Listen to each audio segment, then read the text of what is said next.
Immature reticulocyte fraction, IRF. Red blood cells are primarily produced in the bone marrow. Like other blood cells, they arise from a nucleated blast cell. However, unlike other blood cells, they lose their nucleus before they reach full maturity. Immediately after a red blood cell extrudes its nucleus, it contains residual amounts of RNA that can be demonstrated with supravital staining. These cells are called reticulocytes.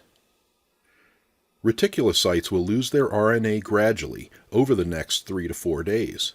Under normal conditions, reticulocytes remain in the bone marrow for 2 to 3 days, where they will continue to mature before being released into the peripheral blood.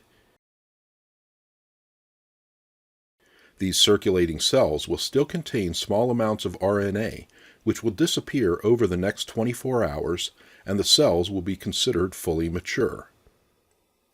This continual process of erythropoiesis serves to replace normal RBC loss and maintain stasis in the circulatory system. When the RBC count decreases abnormally due to bleeding or other conditions, the marrow is stimulated to release more red cells. If the increased need for red cells is sustained, the marrow will release RBCs that are increasingly immature. This means that instead of spending their last day maturing in the peripheral blood, retics may spend the last 2 or 3 days maturing in circulation.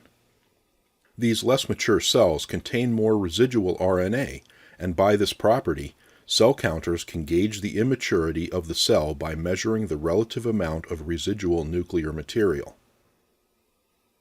Sysmex analyzers use fluorescent dyes to stain nuclear material in cells, and algorithms in the software will separate the reticulocytes into 3 categories: low fluorescing retics, moderate fluorescing retics, and high fluorescing retics.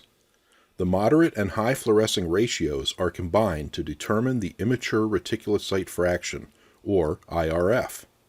The IRF is a useful parameter when trying to determine how effectively the marrow is responding.